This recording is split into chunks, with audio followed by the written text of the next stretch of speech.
Hey guys, welcome back to the hide. We're in the gun room today. We've got an awesome rifle out on the bench for review. It was kind of a nasty day today, so I needed to come in and start getting some loads worked up for this particular rifle. This is a Savage Model 12 F class, and this one is in 6BR. So I kind of wanted to start, kind of ground up for those of you that might be interested in possibly how to get going on a load or how to and where to start. So this is going to be kind of a entry-level tutorial on that. Now, I am by no means an expert. This is just what I do. There's probably going to be 1,000 other guys in the comments telling you to do things differently, which is fine. This is what works for me. This is what I do, so take it with a grain of salt. But I'm just going to kind of give you guys an overview of what I do and just kind of let you see the process. This rifle here, like I mentioned, is a Savage Model 12. This is the F class, so it does have the F class stock. This is kind of like the pepper laminate. It's got the 3-inch forend up here, so it rides in the wide bag really good. It's extremely stable. This does use a 30-inch stainless bull barrel, and it is a thick barrel, guys. This thing is a chunk. I couldn't even begin. I bet you it's probably around 15 pounds, I'd say. Jeweled bolt, red accu trigger. This is a single shot with the just the sled in there, so it's strictly a target rifle. But kind of the idea behind this is I'm going to be using Vitavori 135, and I've got Berger 80 grain flat base projectile. So what I do to start is I'm going to run the Satterlee ladder test to kind of get a velocity baseline. And for those of you guys that don't really know what that is, it's just a really easy way of getting a baseline on your velocity. Is essentially what you're doing is you're taking 10 loaded rounds, okay? So my 10 loaded rounds are going to be, I'm going to load 31, 31.8, 30.6, 30.4, 30.2, so on and so forth till I get to 10. And we're going to do this in 0.2 grain increments all the way down until we've got a 10-shot string. And by doing this, we're going to get velocity numbers off of our chronograph, and theoretically, we should be able to see on a line graph after we plot. So here's our FPS, feet per second. Here's our grains across through here, feet per second through here. And we should be able to plot on a graph. And what we're looking for is this. We want that plateau, kind of where it lines out. And that's going to kind of give us our rudimentary node of where we're going to put our grains for our load workup. And this is what we're going to initially go off of. So this should give us a couple, 2 or 3 loads that are really consistent as far as feet per second goes that this barrel is going to shoot. So that's ideally what we're going to do. And I've got my brass marked. Now what I do is I just take a Sharpie and mark on my brass here. Like this one's 29.2. This one here is 29.4. And then so on and so forth all the way up to our designated 31 grains. And then you just do that. You shoot them over the chronograph. You take and you plot them on your line graph, and then that will give you a baseline. This is a really easy way of getting a start on your load. I've done this a couple of times, and honestly, it's worked very well. The last time I did this in a couple of 223s, I mean, it was spot on, and very low SDs with very good velocity. So we're going to give it a try in the 6BR as well and see what we can do with this. So I'm not going to subject you guys to the powder measuring and everything. You guys know how to do that, but I'm going to get 10 of these loaded, and then we're going to head back to the range and we're going to put them on the chronograph, and then we'll plot them on a piece of paper and kind of get our kind of baseline as to where we want to load to. And then that'll give us a starting point for going back and starting to shoot some groups and seeing what this thing may like or what it may not like. So let's get these loaded and we'll head on back. All right, guys, we got the chronograph set up. We've got our 10 rounds here for our Satterlee ladder test. So we're going to shoot each one. We're going to document our feet per second. And then after we get done, we'll go back up to the gun room, and then we'll compile our data and see what we got to go off of. If you guys want to fast forward through this part, I totally understand, but stand by and we'll get to shooting here.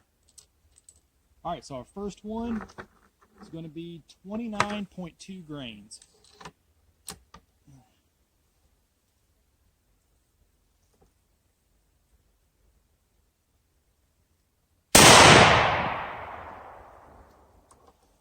$30.22.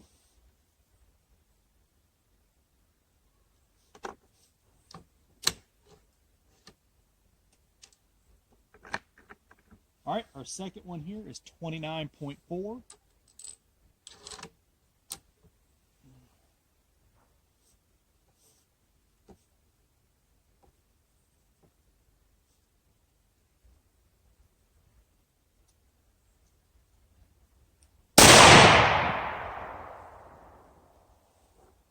$30.84.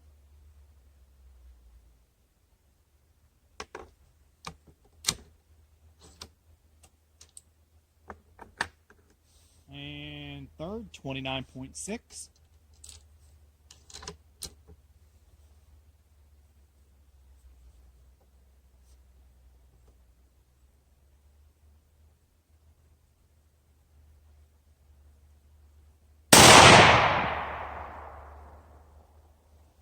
$31.18.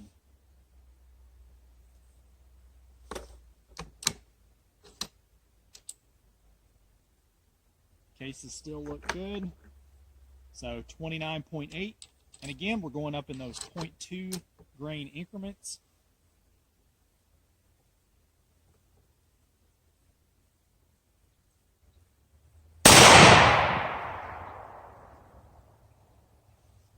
$31.55.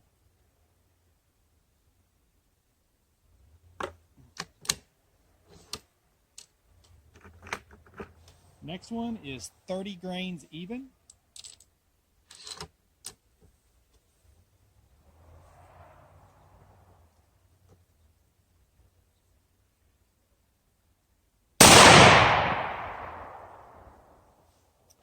$31.48.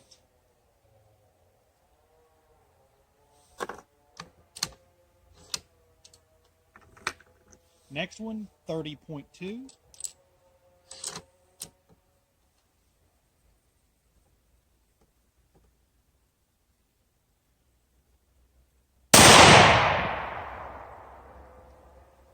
$31.62.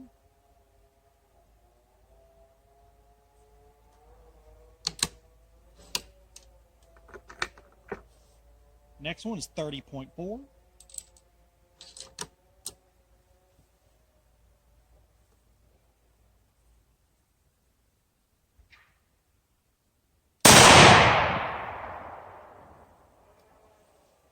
$31.74.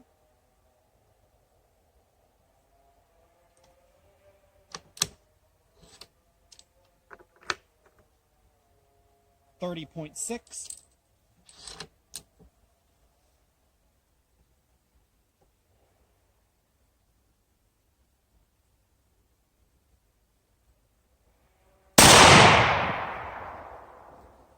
$31.98.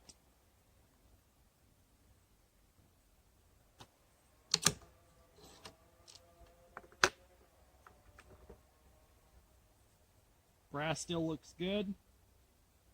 No signs of pressure. Again, we are using Lapua brass. 30.8. Now we're starting to get up to the upper level of the recommended load capacity.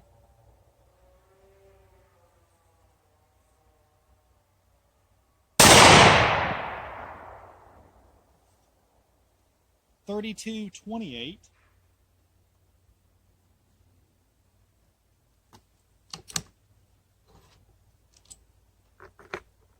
And our last one here, 31 grains even.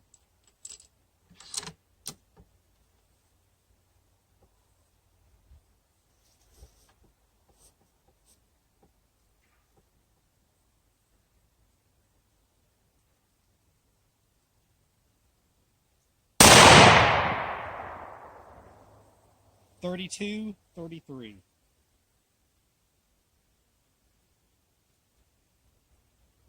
All right, so we're going to take this data, we're going to go back to the bench, and we're going to plot it out and kind of see what we got, guys, so stand by.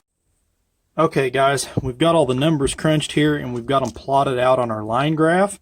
So essentially what you're going to do is you've documented your 10 shots, your feet per second for each one, and then you're going to plot them on a line graph so you can actually visualize the correlating data between these and kind of see where it plateaus. Where does the flat line at? That's going to be your node. That's going to be the area that you're going to want to work in per this test. I've only done it maybe one or two other times, and actually it has worked. So I definitely wanted to try it again on this, especially starting something ground zero like 6BR, just to kind of see if it at least get me in the ballpark. So we had a 3155, a 3148, and a 3162. So there's our three that are right in the ballpark. And that 3148 could have been a mischarge from me. So actually I would probably go ahead and count that as a 3150 possibly. But either or, it is still right there in that three zone, that 3 plateau zone. So is what I do, right or wrong, this is just what's worked for me, is I'll take those 3 loads, which is 29.8, 30.0, and 30.2, and take the average of those, which is 30.0, and that's where I'm going to start at. So stay tuned for the next part of this. I'm going to load up some of these charges with 30.0 grains of the N135 here that we're testing with, and we'll see what kind of accuracy we get out of them. That's kind of how this process works. It's fairly simple. It doesn't take a lot of ammo. You save on powder and projectiles for sure. So, I mean, if this is a worthwhile test, it is definitely able to save a lot of time and a lot of money. So you can do this with any powder projectile combination. Just kind of get you a rough starting gauge as far as your charges go, and then get out and start shooting, and then you can plot your graphs. You can get programs on the internet. Microsoft Excel will do these a little bit more precisely. This is just hand drawn. This is just what I do, but it still allows you to visualize that plateau, those 3 charges that are kind of really close together in each combination. So that's kind of what you're looking for. But overall, very easy test. We'll kind of see how it does. So definitely stay tuned for the next video. Appreciate you guys watching. If you got any questions, feel free to post them up. And as always, shoot straight. Later.